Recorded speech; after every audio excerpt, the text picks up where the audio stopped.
Well, hello. Good evening, everyone. I hope everybody can hear me okay.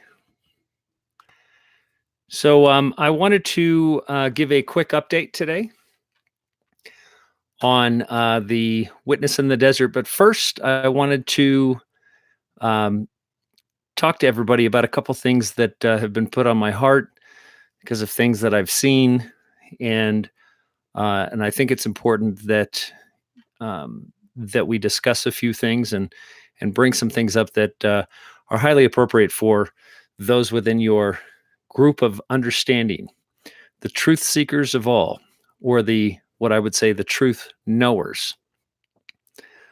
Looks like the room is filling up quickly, so I'll allow everybody to jump in and grab a seat. Be polite when fighting for the seats.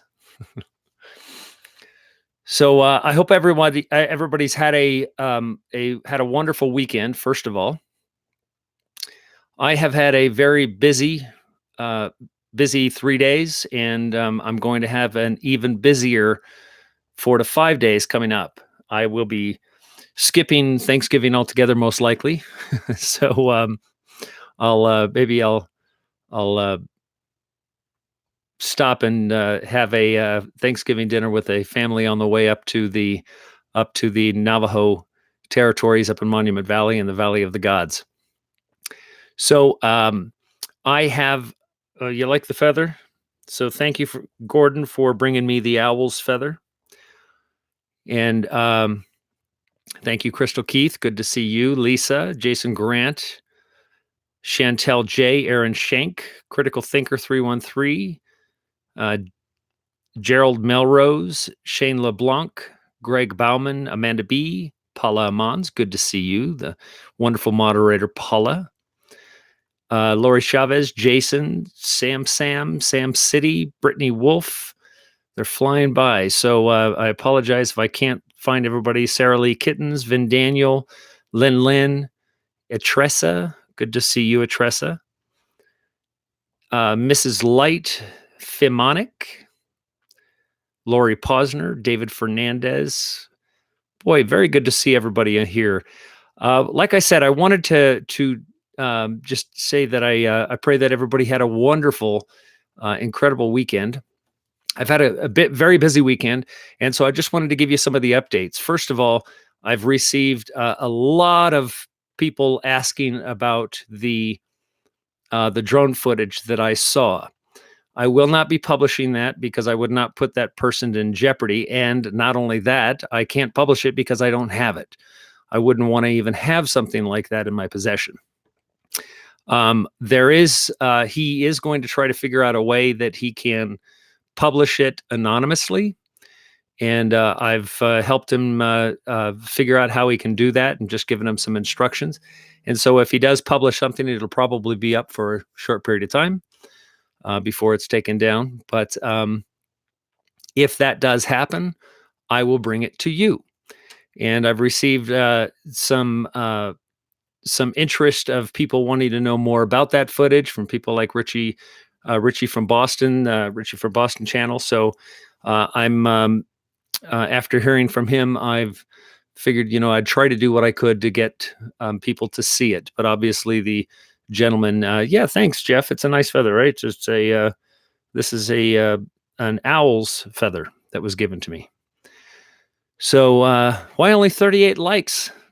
Seems low. It just started. Well, slam that like button. I'm not sure. I'm not using Zoom right now. I just used the YouTube camera, which is just a YouTube direct in for streaming. So I don't have the same access. I can't share my screen. I can't do anything like that with this setup. So, but I wanted to talk to everybody about things that have been always put on my heart. Whenever I see anybody correcting somebody in truth, or correcting them on this discovery process that we see, we begin to understand that we'll learn something that's true, and then later on we'll learn another variation of it that changes and alters the original version and understanding of what we thought. But it's incredibly important that we don't become the monsters that we go out to kill. So when we are the people that go out and destroy the dogma monster, the basically the matrix of thinking of the, as Jeff puts it, the guilt, the guilt matrix by the church. You can't become that guilt matrix if you've gone to tear it down. You cannot say the church is filled with dogma and that it is a matter of fact, and then develop your own dogma. This is the problem, that whenever we think that we know everything, anybody that thinks that they know definitively any specific truth at all, they're delusional. That there is always going to be a variation of a truth. There's always going to be multiple versions of the truth, as I've shown you, as I was showing the satellite view, as you go around from a three-dimensional point of view and show every single angle of a monument to Monument Valley from satellite.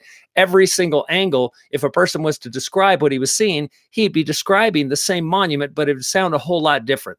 But is it the same monument? Yes, it's the same monument. So when a truth is so big, you're never going to be able to focus and be able to make everybody understand from different perspectives, because we are all coming at these things from different angles, different understandings, different lives, different purposes, more importantly.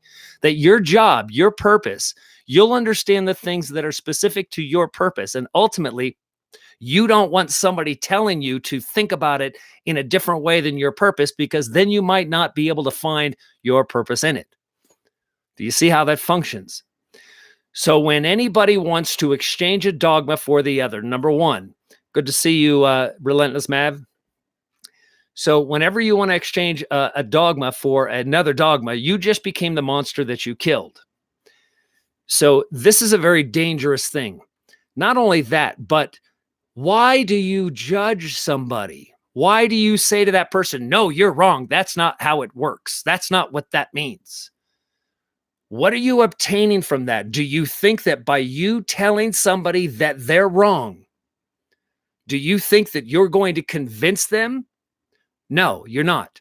So even as Christ would explain things to somebody, when he understood that somebody was wrong or that they were seeing the scripture from the wrong way, he would tell a parable, or he would simply ask a question that would help the listener arrive at their own truth. He didn't speak out and say, you're wrong. He would tell a parable, or he would ask a question. So think of this, that if you want somebody to find a truth, just like I've said, because you tell somebody they're wrong, they are never going to find the truth in that, because they're going to reject your version because they're not finding it. You're telling them what it is. Now, this is where I say that if the truth is intended to be inside of you, you'll find it on your own. So ask a question, find a creative way, practice these things, and know how to do them. It's so disheartening because it's a terrible thing. And, I posted something on Facebook today, and let me just see if I can find it and read it to you. My Facebook page is coming down, but I posted it on Facebook because somebody had sent it to me. So let me just read this to you. A man went into church and he forgot to switch off his phone, and it rang in the church accidentally during prayer. The pastor scolded him. The worshipers admonished him after prayers for interrupting the silence. His wife kept on lecturing him on his way about his carelessness all the way home. One could see the shame and embarrassment and humiliation on his face. After all this, he never stepped foot in a church again. However, that evening, he went into a bar and he was still nervous and trembling. He spilled his drink on the table by accident. The waiter apologized to him, gave him a napkin to clean himself up. The janitor mopped the floor, and the female manager offered him a complimentary drink to replace it. She also gave him a hug and pecked him on the cheek, saying, "Don't worry, man. Who doesn't make mistakes?" He has not stopped going to that bar since. So, I say that because that's exactly what happens, that you become the inverse, the magnet that pushes them away. Be the attractant that brings them in, the understanding, the acceptance, the forgiveness. If you want to be like the Father, then act like the Father, offering forgiveness, mercy, peace. Don't hold anything against anybody, not even your attackers.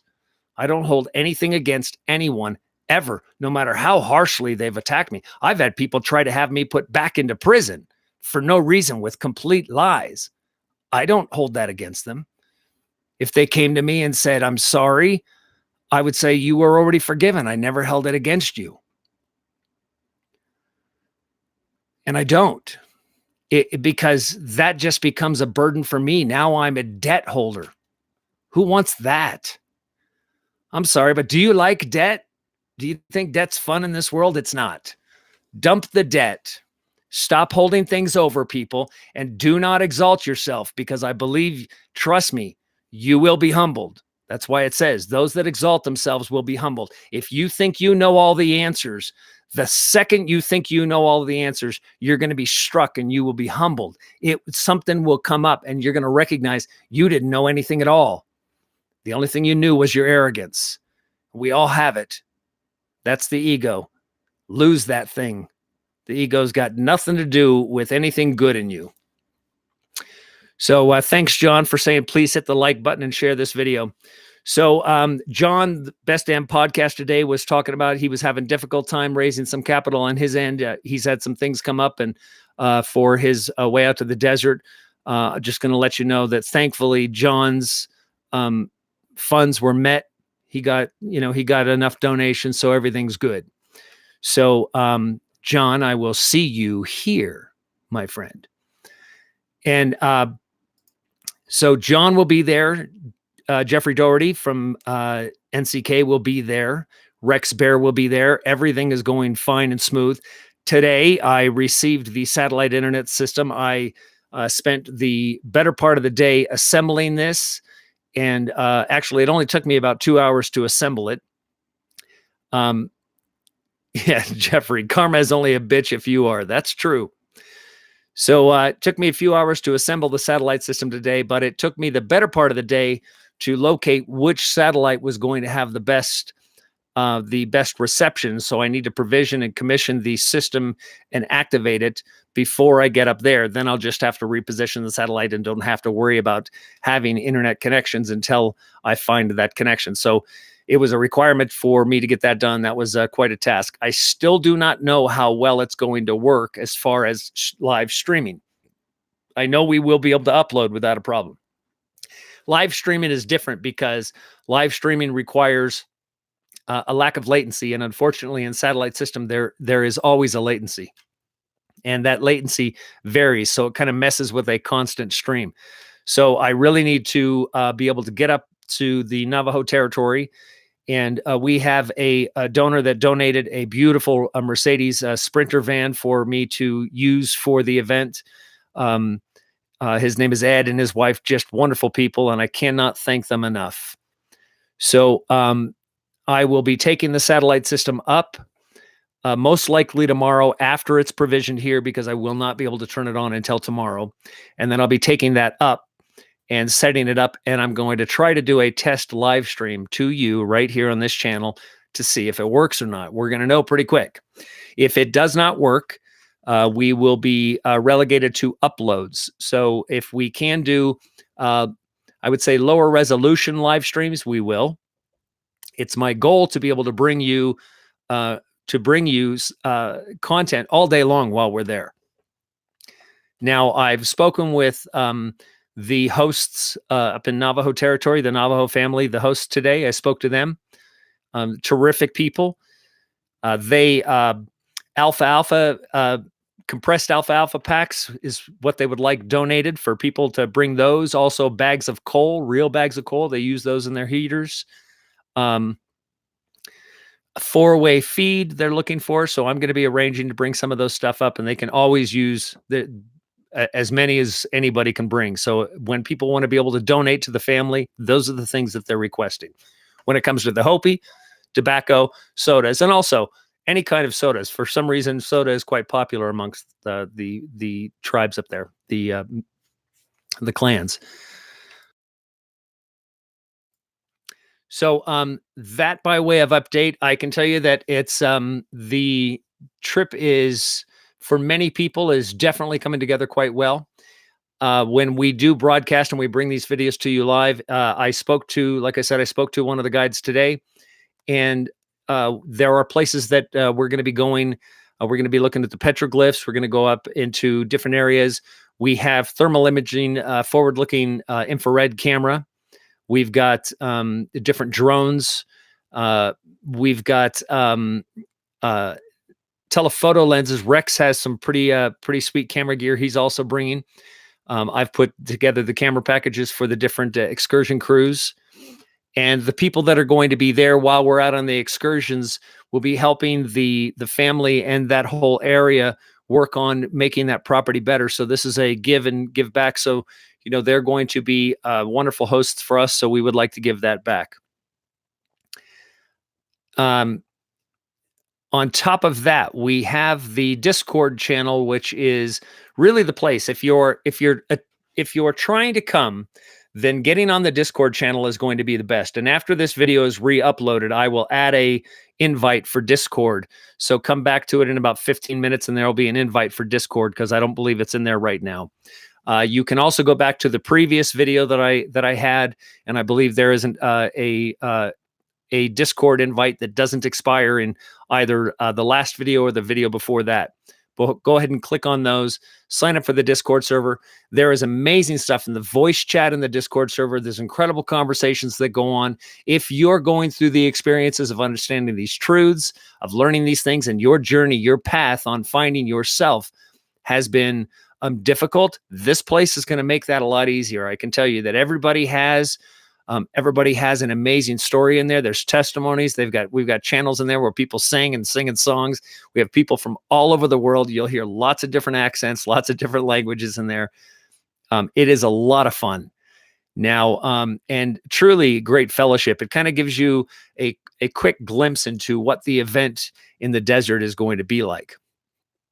So thank you, Warrior Princess. I see you, Desert Rose. Thank you very much. Yes, everybody is really loving Discord. So sign up for Discord. There's also a Witness in the Desert voice channel in there to discuss, what you're bringing, what you don't have. Somebody doesn't have a tent. Somebody does. Somebody's coming through a certain state where you're going to be going. You can carpool. I suggest definitely getting together with people and carpooling. I have also been notified when talking to Thomas for the Navajo territory that they're going to tell you when you come out of the thing that there are no RVs allowed. But obviously, based on the pictures, there are. He said, but it's really the big RVs. So he kind of specified, I was explaining to him like kind of class C or anything, anything probably maybe 30 feet and below. But if you've got a 45 footer, it's probably not going to make it down the mountain from the top there, because there are some tight switchbacks in there. So a 40 footer would most likely get stuck. Nothing Stranger says that you're already a member at globalwitness.me. Yes. Now globalwitness.me is up. I'm still going to leave that up for the sake of a record of all of the things that are in there, the pictures, the postings, and the things that were posted by people. But the transition is really to the Discord server because it is far more secure. And gives us quite a bit more reliability because it's a decentralized system. So it functions a little better. The Global Witness Me site, unless I'm going to be spending a ton of money on an upgraded server that's running that thing, it's getting slow based on the amount of people that are going in there. Discord right now has about 1,500 people in there, so I'm guessing, and it's only been up for a week. It is far more active than globalwitness.me ever was, or any of those, because of the interaction, the instant interaction with people. It's a live chat, live text chat, and live voice chat. And also on top of that, you could do video calls one-on-one with people that are in there that you've added on your friends list. So it's really quite an effective system. So John says Discord has a limit, doesn't it? It depends on what limit you're speaking of. It really doesn't have a limit as far as the amount of people that can go on there, but you can set up limits on each server. So in a voice chat room, you try to set it up so you don't have 500 people all trying to talk at the same time. And but it's a lot of fun. I'm not quite sure, John, what you're talking about, which limitations you're speaking of, but can be more specific. I'll try to answer that.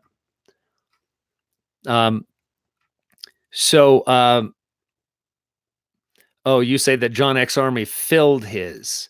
Yeah, they're for each specific server. You can actually pay to have more. So he probably filled his free version of it. There is a way to pay for unlimited usage, but you also create servers on top of servers, and then they just become clickable that you can enter this server, and they all kind of work together. So yeah, the limits are it's just kind of a different limitation, and that's only so it is allocated across different sets of pods and servers. So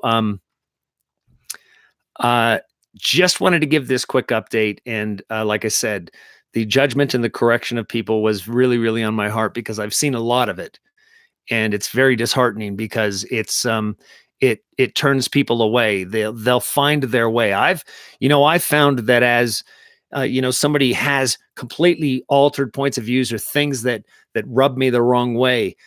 I just continue on my path, and other people continue on their path, and people file into where they're supposed to. They ultimately find self correction. If we are sovereign in ourselves, then we need to be taught to be that. Because in the conditions of this world, we either want to rule or be ruled, and that's a dangerous thing. So, you should be able to rule within yourself. If the kingdom is within you, if it's your kingdom, the kingdom's within you, and you sit at the right hand of the Father in your kingdom, then you need to learn to manage that. And that means that you stay away from someone else's kingdom. Don't tell them what color to, paint their walls. Don't tell them how to talk. Don't tell them how to be. Let them be them. Everybody is unique in the most beautiful of ways. Let everybody be unique. And when you do have issues with somebody, question yourself why you've got an issue with that. Because I could tell you, I can be around some people that in my previous life, I'd have never done it. But today, I really kind of love all of the different personalities and strange ways of talking and thing. I think it's incredibly beautiful. It really is. It's just beautiful to watch everybody. I love the uniqueness of it. So to me, it's watching the body form, and that is it's just very. I can't even express how much that means to me to be able to watch that and to see everybody build this fellowship. So, with that said, I don't want to take up a whole bunch of everybody's time tonight. I will be coming to you, like I said, tomorrow, probably to try to do this uh, test stream. Hopefully, I'll be doing that test stream from from Monument Valley, and I'll be able to bring you some more updates. We are still the pool for the event is still open because unexpected things happen.